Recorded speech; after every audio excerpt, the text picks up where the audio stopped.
Hello दोस्तों, आप सभी लोगों का एडिटोरियल अड्डा में स्वागत है। आज के इस एपिसोड में हम लोग बिहार स्पेशल का पार्ट 2 देखेंगे, जिसमें कुल 40 प्रश्न दिए गए हैं। इससे पहले कि मैं वीडियो शुरू करूं, आपको मैं बता देना चाहता हूं कि जो लोग खास करके बीपीएससी 66 का फॉर्म भरने वाले हैं, उनके लिए यह वीडियो बिल्कुल रामबाण साबित होने वाला है। 40 प्रश्नों को में अगर कम से कम अगर 15 प्रश्न भी आप सही कर लेते हैं तो आप इतना ज़रूर समझ लें कि आप बीपीएससी 66 में एकदम एक प्रबल दावेदार हैं। तो इसलिए शुरू से अंत तक आप इस पूरे वीडियो को देखिए और ज़रूर हमारे साथ बनाने की कोशिश कीजिए, और जो भी आप बना पाते हैं तो कमेंट ज़रूर कीजिए कि आप कितना बना पाते हैं। तो चलिए आज का हम लोग पहला क्वेश्चन देखते हैं यहाँ से। चलिए पहला प्रश्न यहाँ पर हम लोग देख रहे हैं, प्रथम मगध साम्राज्य का उत्कर्ष किस शताब्दी में हुआ था? ऑप्शन ए ईस्वी पूर्व चौथी शताब्दी, ऑप्शन बी ईस्वी पूर्व छठी शताब्दी, ऑप्शन सी ईस्वी पूर्व दूसरी शताब्दी, ऑप्शन डी ईस्वी पूर्व पहली शताब्दी। तो क्या होगा सही जवाब? तो इसका सही जवाब होगा ऑप्शन बी, ईस्वी पूर्व छठी शताब्दी में मगध साम्राज्य का उदय हुआ था। चलिए नेक्स्ट क्वेश्चन देखते हैं। विश्व का पहला गणतंत्र वैशाली में किसके द्वारा स्थापित किया गया था? तो विश्व का पहला गणतंत्र वैशाली में लिच्छवी के द्वारा स्थापित किया गया था। चलिए नेक्स्ट क्वेश्चन देखते हैं। बिंबिसार ने निम्नांकित किस राज्य से वैवाहिक संबंध स्थापित नहीं किया था? तो ये जो वैवाहिक संबंध हुआ था अन्य 3 राज्य में तो हुआ था, लेकिन विदेह राज्य में इसका वैवाहिक संबंध स्थापित नहीं हुआ था। चलिए नेक्स्ट क्वेश्चन देखते हैं। निम्नलिखित किस राजा ने वैवाहिक नीति अपनाकर अपने राज्य की स्थिति मजबूत की? तो अभी हमने चर्चा किया था वैवाहिक स्थिति के बारे में, तो ये बिंबिसार ने किया था। चलिए नेक्स्ट क्वेश्चन देखते हैं। अजातशत्रु किस राज्य को पराजित नहीं कर सका था? तो अजातशत्रु आप जानते होंगे कि जो किला बनवाने का काम किया था इसने, सैन्य छावनी बनवाने का काम किया था पटना में, तो ये सारा काम किया था ये अवंती के शासक से लड़ने के लिए, और अवंती के शासक को ये कभी हरा नहीं पाया था। चलिए नेक्स्ट क्वेश्चन देखते हैं। किस शासक द्वारा सर्वप्रथम पाटलिपुत्र की राजधानी के रूप में चयन किया गया? तो वो कौन थे? उदयन। उदयन ने सबसे पहले पाटलिपुत्र को मगध की राजधानी बनाया था। चलिए नेक्स्ट क्वेश्चन देखते हैं। पाटलिपुत्र के संस्थापक कौन थे? तो पाटलिपुत्र के संस्थापक उदयन को ही माना जाता है, क्योंकि सर्वप्रथम उन्होंने ही राजधानी वहां पर बनाई थी। चलिए नेक्स्ट क्वेश्चन देखते हैं। उदयन के बाद मगध साम्राज्य पर किस राजवंश का शासन स्थापित हुआ? तो उदयन के बाद यानी शिशुनाग वंश का आ गया था शासनकाल। चलिए नेक्स्ट क्वेश्चन देखते हैं। किस मगध सम्राट ने स्वयं को एकराट कहा था? तो स्वयं को एकराट कहने वाला जो शासक था वो था महापद्मनंद। चलिए नेक्स्ट क्वेश्चन नंबर 10 देखते हैं। नंद वंश के पश्चात मगध पर किस राज्य वंश ने शासन किया? नंद वंश के बाद किसने शासन किया था? तो वो था मौर्य वंश। घनानंद को हरा करके चंद्रगुप्त मौर्य ने मौर्य वंश की स्थापना की थी। चलिए क्वेश्चन नंबर 11 देखते हैं। जिनके ग्रंथ में चंद्रगुप्त मौर्य का विशिष्ट रूप से वर्णन हुआ है वह कौन है? तो वह है विशाखदत्त। चलिए नेक्स्ट क्वेश्चन देखते हैं। Question number 12। निम्नलिखित में से किस मौर्य राजा ने दक्कन की विजय की थी? दक्कन पर विजय पाया था, तो दक्कन पर विजय पाने वाला था चंद्रगुप्त मौर्य। चलिए नेक्स्ट 13 नंबर क्वेश्चन। कौटिल्य का अर्थशास्त्र कितने अधिकरणों में विभाजित है? तो कौटिल्य का जो अर्थशास्त्र है वो 15 अधिकरणों में विभाजित माना जाता है। चलिए नेक्स्ट 14 नंबर क्वेश्चन। मौर्य काल में शिक्षा का सर्वाधिक प्रसिद्ध केंद्र कौन था? तो मौर्य काल में शिक्षा का प्रसिद्ध केंद्र था तक्षशिला, तो तक्षशिला सी आंसर हो जाएगा। 15 नंबर क्वेश्चन देखते हैं। पाटलिपुत्र को इनमें से किस शासक ने सर्वप्रथम अपनी राजधानी बनाई? तो पाटलिपुत्र को राजधानी बनाया था चंद्रगुप्त मौर्य ने। यहाँ पर निम्नलिखित की चर्चा की जा रही है, तो इन सब में चंद्रगुप्त मौर्य ने सबसे पहले यहाँ पर राजधानी बनाई थी। चलिए 16 नंबर क्वेश्चन देखते हैं। वह स्रोत जिसमें पाटलिपुत्र के प्रशासन का वर्णन उपलब्ध है?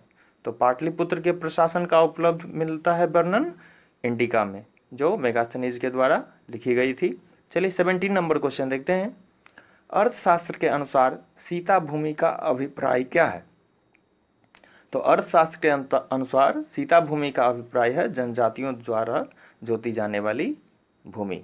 तो ध्यान रखेंगे। चलिए 18 नंबर क्वेश्चन, केवल वह स्तंभ जिसमें अशोक ने स्वयं को मगध का सम्राट बताया है, तो वो कौन सा स्तंभ होगा? तो वो स्तंभ है मस्की का शिलालेख, लघु शिलालेख। चलिए 19 नंबर क्वेश्चन, अशोक के शिलालेखों में प्रयुक्त भाषा है, तो अशोक के शिलालेखों में प्रयुक्त भाषा क्या है? पाली। तो पाली भाषा का जिक्र उन्होंने किया है, पाली भाषा में ही सारे वर्णन उपलब्ध हैं।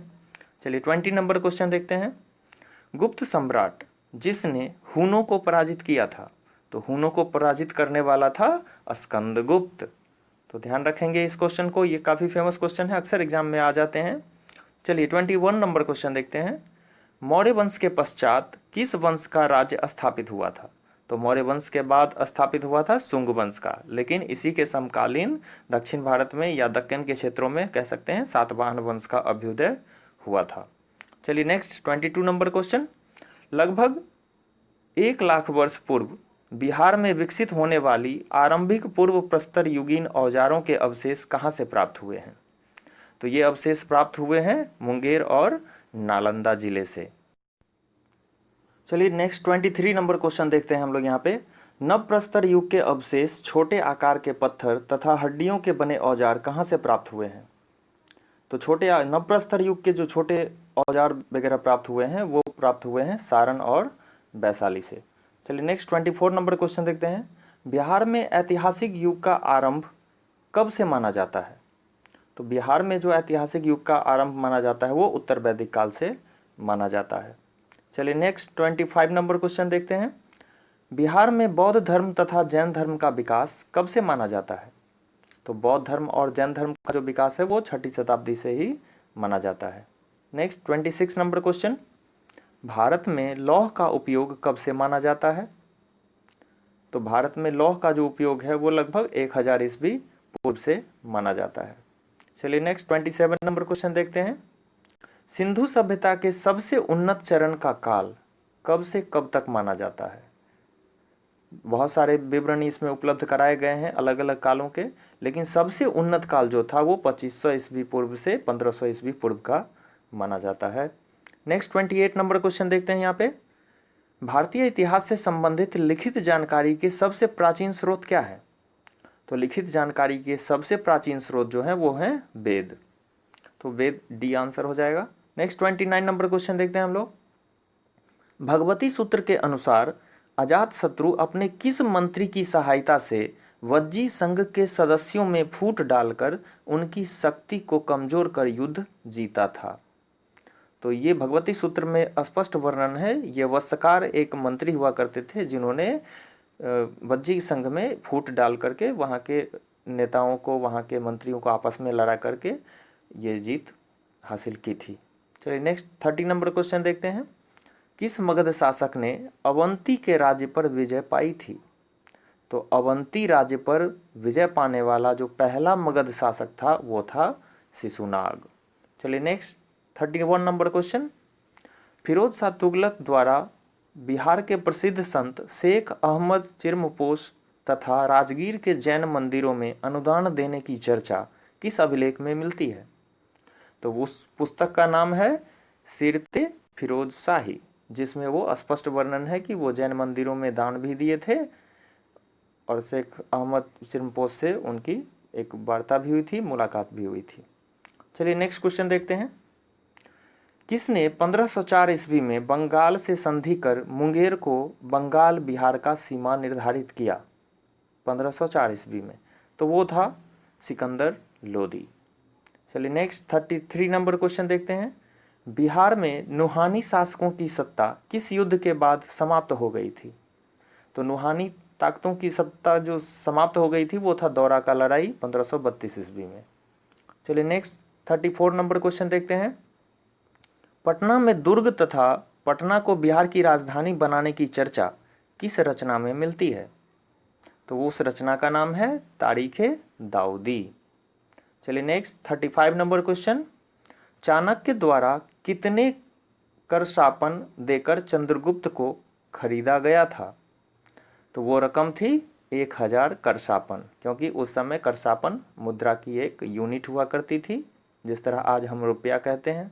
चलिए नेक्स्ट 36 नंबर क्वेश्चन देखते हैं, दरभंगा राजवंश के संस्थापक कौन थे? तो दरभंगा राजवंश के संस्थापक थे Mahesh Thakur. Next 37 number question देखते हैं। हर्षवर्धन की मृत्यु के बाद मगध के अंतर्गत एक विस्तृत साम्राज्य स्थापित करने वाला प्रथम शासक कौन था? तो हर्षवर्धन की मृत्यु के बाद आदित्य सेन ने एक विस्तृत साम्राज्य पर एक सत्ता हासिल की थी। चलिए नेक्स्ट 38 नंबर क्वेश्चन देखते हैं। बख्तियार खिलजी द्वारा ओदंतपुरी को विजित कर अपनी राजधानी कहाँ बनाया गया? तो ये बनाया गया था लखनऊती में, इसको लक्ष्मणवटी भी कहते हैं। चलिए नेक्स्ट 39 नंबर क्वेश्चन। वर्तमान बिहार राज्य का यह नाम किस काल में पड़ा?